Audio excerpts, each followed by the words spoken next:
I love watching baseball. Look, it's a weird season. Things feel a little different, but I'm just glad there's baseball. That said, though, there have been some rule changes that, I'll just put it lightly, I don't really like all that much. Yeah. But let's go over a few of these rule changes. You see a few there on the screen. Obviously, one of the big ones that was talked about and has been debated for years on end is universal DH. There's also the double headers.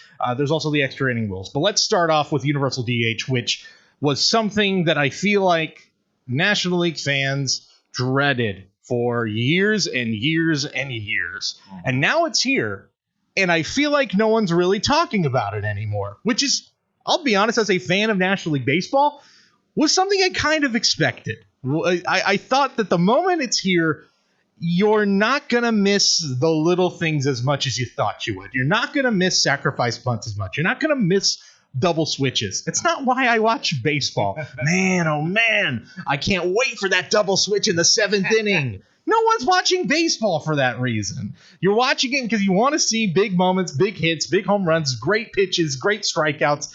And to me, the DH in the National League doesn't take away from that. Sure, would I like it to not be there? Sure, but it's going to be there. And I think, Doug, this is just this is here to stay. Maybe not next year, but in the next CBA in 2022, if that even does happen with all the strife going on. But if it does, I think DH is going to be in both leagues. Yeah, and I think you see Bruce Bochy sitting back, and he's just has about 15 reasons on why he retired now. So he's just at a 3. Don't have to deal with that anymore. Right, the 3 batter minimum plus the DH here, and I don't know. Yeah, I like the pitcher batting. I mean, I like it for a couple reasons because you could have that. We've had Madison Bumgarner as a Giants fan, and guys would just, it's a pitcher, I'm gonna throw fastballs. This guy would get away with a couple home runs a year, which is pretty exciting. And then when the Kershaws come up, you're like, okay, it's 2 outs, Kershaw's up. You could rest a little easier when it comes up to that spot in the lineup, especially when it's early on in the game. And I like the strategy around it. I know, like you said, baseball's all about, and trying to get those home runs and stuff like that. And let's face it, pitchers are going to bat sub 200 and they're going to strike out a lot, and that's not exciting. But I don't know. It's just something you're used to. You're used to your routine as a National League fan, and you're used to it. So. But I do agree that I don't notice it as much. I'm not noticing it like I used to. I would like it to remain the same. And, interleague, you have to play. American League has to adapt to the National League rules and vice versa. But I think you're right. I think there's enough going on now that I think most of the teams are going to say, yeah, we want the DH universally. Yeah, and I think that, I can't remember off the top of my head, but it's something like the National League is one of 2 professional leagues or something, 2 or 3 professional leagues in the entire world that doesn't use the DH. Every other league uses the DH that plays professional baseball. So the crowd has spoken. The DH is here. It's not going anywhere. And I think that a few of those names a few of those faces you see right there on screen, the Mets with Dominic Smith, they've been looking for a spot for him with Pete Alonso kind of coming out of nowhere for them. He lost a spot in the lineup. Now he's a DH, and he looks great. The Reds and the Dodgers had way too many good outfielders. Now they're fine. They've got a DH spot. And the Nationals can use World Series hero Howie Kendrick every day, and he's been doing great in that lineup. So I think you're going to see a lot of players this offseason maybe even say, hey, wait a minute, I don't want to lose playing time. Like a guy like Howie Kendrick, for example, as I mentioned, he's in his late 30s, but if the DH is there in the National League, I bet you he plays until he's like 41, 42 years old and just, puts up good numbers. You're going to see a lot of guys make that argument as they have for the American League for years on end. So I don't think he's going anywhere. You only had 15 possible DHs before. Now you have 30. So you're going to have, guys that are going to extend their career. I mean, you see like the comparisons of, Bernie Mac, Mr. 3000. I secretly hope that, maybe Barry Bonds would find a spot somewhere. Ooh, Heck, man. The Giants could use him now. I mean, I think he'd probably be one of the best hitters behind Donnie Barrels and Yaz. That's fair, yeah. Put him out there. I'm sure he could probably still hit 240, 250, maybe good for a couple bombs, and then maybe he gets to 3,000 hits because I think he's like 60 or some away. Yeah. But anyways, my point of that is that you'll see some of these guys, like Albert Pujols, who probably should be close to retirement. Maybe he'll extend his career. Which might mess with some of these hitting records, but I think you're going to see now you got 15. These guys are, they may not have been in the top 15 of the DH, but now they got to be in the top 30. Yeah. So it opens up a lot of things. Exactly. The Players Association's not going to argue against creating 15 more starting jobs, and I am not going to argue against having Barry Bonds at over 50 years old in the middle of the Giants order. I bet you he leads the team in on-base percentage even at this age right now. It would be fun. And I've been, kind of watching other things. If Barry Bonds on the Giants, I don't think I would miss an inning. No. I would just be like, okay, I may miss the innings. I know he's not going to at bat, but I'd be like, okay, he's going to be up. I'm watching his at bat, regardless if he goes 0 for 4, strikes out. Let's entertain some fans, And I think that if it happens by 2022, that would be his second to maybe his last year of eligibility for Hall of Fame. So get back as a DH and we reset that clock. Right, Let's go. Let's do it. Somebody may use them. And I don't know what the rules are if you're, maybe the last 10 games of the season or something. We know we're out of it and just have them out there just to, entertain and for nostalgic purposes. Why not? I know it's a big gray area with Barry still. I know A-Rod's nobody even remembers. No, he's making the Hall of Fame at this point. Right, and Andy Pettitte nobody remembers. No. But Roger and Barry, because they were not nice to the media, everybody still holds it very close to the vest on their skills and their stats, and one of the reasons why they're not in the Hall of Fame. Yeah, exactly. Well, let's go over another rule change that, look, the DH, there's going to be people for or against it, but I think most people at this point are just like, hey, it's here. We're going to have to accept it. Mm-hmm. This extra innings rule, though, where minor league baseball has actually been doing this for a few years already, where in extra innings, in the 10th inning, the batter who was the last out of the previous inning starts the inning at second base. I cannot express how much I despise this rule. It is awful. It just completely changes the game, and just, to me, once it goes to the 10th, I'm like, well, all right, now we're just playing in fantasy land. This game doesn't matter anymore. Whatever happens, happens. You had your chance in the 9th to win the game, and I get it. The whole process, this whole reason behind it is we got to shorten the amount of time people are on the field. It all makes sense. I get that. But if that's what you're trying to do, there's still the possibility the game keeps going and never ends. Just for this season and this season only, I would have preferred a tie after, 13 innings and do a point system. If that's the goal, that to me is better than this bizarre runner on second, ghost runner, whatever you want to call it, scenario that I think is also really unfair to the home team. Mm-hmm.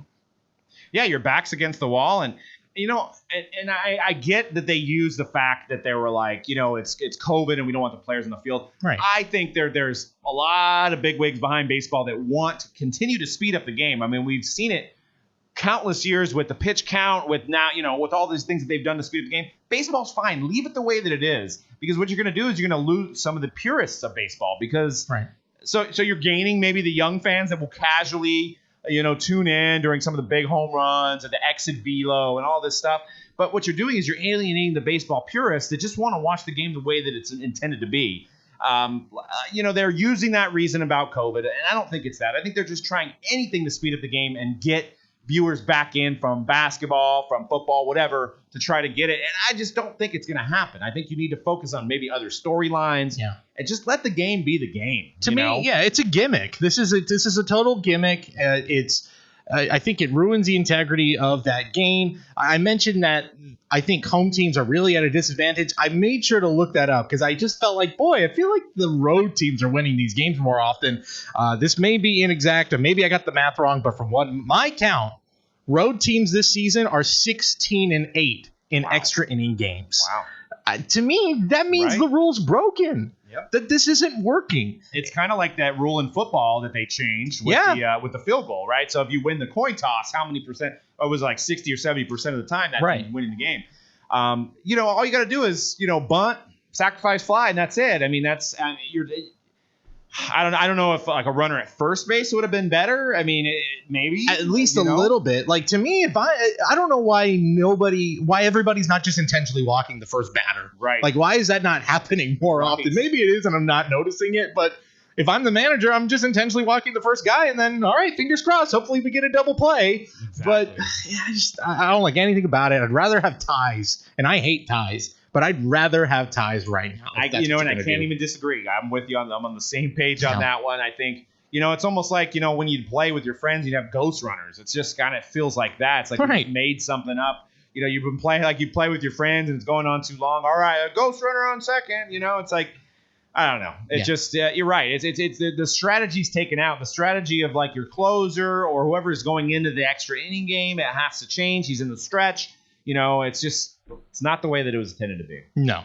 And we saw it a little bit this weekend. I have up there, of course, the Bay Area. We were watching that Giants A's series. I just got to mention it because one of the absolute wildest series I've seen in a long time. The A's did benefit from that. They've been actually one of the teams that has kind of gone against the grain, and they've won a few walk-off games in extra innings. So kind of proving that maybe they are a team to be reckoned with. But of course, they were one of those sort of beneficiaries of the extra inning rule. But, also when the Giants give up 5-run leads in the 9th inning, I think you've heard that win. So, and I know it's too early to say this, but I almost felt like this series was like, if you're ever playing poker with your buddy, and let's use the A's and Giants as being buddies because we're from the same area, and your buddy's got most of the chips on the table and you only have a little bit, you kind of fold to him.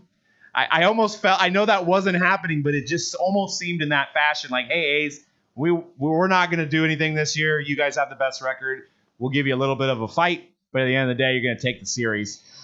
It was just, one of those series that you just, as a fan of that team, you just wish you would have gotten blown out in those first 2 games to just lose 7-2, which I think the stat was the A's hadn't won in the 9th inning 7-2 since like the 50s. That's how long, and I don't know how often that's happened in major. I'm sure there's a stat out there how often that you're up 7-2 going into the 9th. Not often, yeah. But yeah, it was a bad series as a Giants fan, and it's baseball. It's a rookie coach, and it's a very rookie defense out there. Yeah, exactly. Yeah, if this was a full season, I think I would have taken those losses a little harder. But 60 season, things are weird. I almost am like, you know what? It is what it is. Let's just get this over with. It's kind of what we expected anyway. Yeah, exactly. Like There's no expectations. Exactly. There were no expectations with this team. So it is, whatever. It happened. Let's move on. To the next rule. The last rule I want to talk about is a rule that got put in sort of as an emergency protocol. And this is not something that's going to stick around. I think this is one we can pretty much guarantee is a one-and-done deal, and that is the 7-inning doubleheaders, where because teams like, as you see, the St. Louis Cardinals, who were finally back in action this weekend, I believe the Cardinals, including this past weekend, have 6 doubleheaders on the schedule. So good luck, St. Louis fans. That's right. You're really putting Ernie Banks's immortal words to the test. Is too much baseball a good thing? I don't know. I guess we'll find out. But they are going to be playing a lot of doubleheaders, and because there's such a tight schedule, you're seeing a lot of those games all those games get shrunk down to 7 innings. This is one where I'm like, I get it. You got to do what you got to do. It's a weird schedule. Do I like it? Of course I don't like it. I'd rather it be 9 innings. But, hey, if this is what you got to do to get through the season, then so be it. Right. Yeah, it's tough. I mean, because then you look at their advantage of not having as much bullpen wear as other teams, right? Because you're going to be able to manage a game knowing that you're only going to play 7 innings where you can possibly leave your starter in for the 5th, 6th, even if it's, questionable. So you probably makes it a little easier in a sense. I mean, I know they're back-to-back, so maybe the wear outweighs that because, instead of having a day off in between, you're playing back-to-back where maybe you are like a Josh Hader pitches back-to-back. But, yeah, it's interesting. It's going to change the whole strategy of that team. But I think you're right. I don't think there's any other way that they can do it, just for, you could have 4-hour, 9-inning games where now this team's playing for 8 hours that day, right, on a doubleheader. So I guess it's the right decision, but it's just weird. And if you're a Cubs fan or anybody else in that division, and you're I think especially the Cubs now, if the Cardinals make a run and kind of pass you up, you can you can pull that card out of your back pocket and say you only play 7-inning games now. Yeah, I guess that's my other point with this is, look, this was always, I think before the season even started, there was the argument, does this even count? Does this even matter this season? Do we put an asterisk on it? And I'm not big on putting asterisks on record books or anything like that. Like, it happened. You dealt with the circumstances you were given. And I do feel that way a little bit about this season, but with so many other variables, like the Cardinals are going to play so many games in such a tight amount, in such a tight space that it's an unfair advantage to them. It's an unfair advantage. It's unfair to, or not an advantage. It's an unfair disadvantage to them, right. I should say. And the same with a lot of those NL Central teams that are going to have to face them and AL Central teams. You've already got it, of course, with the Marlins, where I am starting to get to the point, I think, as each day goes on, I'm like, the validity of this season is just kind of starting to go away. And right. I know some people are already like, I'm there already. This season doesn't count, and I'm just going to enjoy it for what it is. And I think that's kind of where I'm at this point, is that I'm not going to, in my mind, I don't think I can ever get myself to be able to view this season as legitimate. And I think these 7-inning doubleheaders really, to me, show that that's going to be the case. It's just not going to. This is not baseball as it's meant to be played. We're just trying to get as much as we can. I'm just going to enjoy it in the long run, but I can't see it. I can't take it seriously. Yeah, sense, right? That's what it is. Yeah, and I bounced on earlier podcasts specifically about basketball because I looked at it like, if I was a fan of the team that wins, let's just say whoever team wins, and you're a fan, you're happy. In your mind, that's a championship. So I'm going to bite my lip. I'm not going to go out of my way to congratulate that fan if I have one of my friends is, you like how I'm not even saying the Giants have a chance at it, but, I'm not going to go out of my way to congratulate my Cubs fans if they win or congratulate my Yankees fans. But I'm also not going to be like, it's an asterisk season, didn't count. So I'm just going to bite my lip. And, it's the only way we could have sports. It is wonky. It's a 60-game season as opposed to a 162-game season. There's a lot of different weird things going on. You won the tournament. You won the tournament. Exactly. I think the difference though with because to me, whoever wins the NBA Finals, whoever wins the Stanley Cup, I will still see them as a pretty legitimate champion. Like they got to play a full regular season. I know the NHL had that kind of weird tournament play in that had some strained results, but for the most part, whoever wins those, I'm going to say you won fair and square. You pretty much finished a regular season, minus, maybe 8 or 10 games. Whereas baseball, it's so strange. You have 16 teams. It's a tournament and then another tournament. So, if you win the tournament, great. What a great accomplishment for you. I almost hope in a way that it's a team that's won a lot of championships so that it's just like, well, it's just another one for them. Whereas, if I'm like the Mariners probably aren't going anywhere. They had a rough weekend. But if the Mariners won their first title this year, I'd almost feel bad for Mariners fans. Because it's like you've been waiting all these years. And then you win the 60-game, 16-team playoff year. It's like, I'm sure it almost would be better if like the Yankees or but then again, you got the Dodgers. The Dodgers don't want to. They would want to win, but at the same time, don't want to have to always defend themselves. Kershaw goes in there and he's just lights out in the World Series this year, and it's like, but it's not the same. No, the way it's stacking up right now, it is it's very chalk right now. It's like the Yankees are just dominating, the Dodgers are just dominating. So I thought there was going to be some weird little quirks to the season. It doesn't really look like it right now. If you look at the playoff picture, the teams you expected to be really good are the really good team. So it actually may end up being a really strong 16-team tournament. With the A's maybe being the wild card there. Yeah, but even then, they were in the playoffs last year. They've been around for a few years. So, I don't think I expect them to be this strong. But you're right. Yeah, they're kind of that maybe the one little outsider team. Yeah. But I think Manfred probably, if he had to pick, would probably want Dodgers, Yankees, not 100%. Dodgers, A's. But 100%. We'll see. Yeah, Dodgers, Yankees. He is trying to do everything he can to will that into existence. Was it 88 or was it 90 that the Dodgers and A's played? 88. 88. Yeah, 88. That was the Kirk Gibson, right? Yeah, 90 was A's Reds. That's right. Man, that A's team should have won 3 in a row. And I know Oakland fans are probably saying, "You're telling me," but they needed an earthquake to get one. Yeah, the dynasty that never was.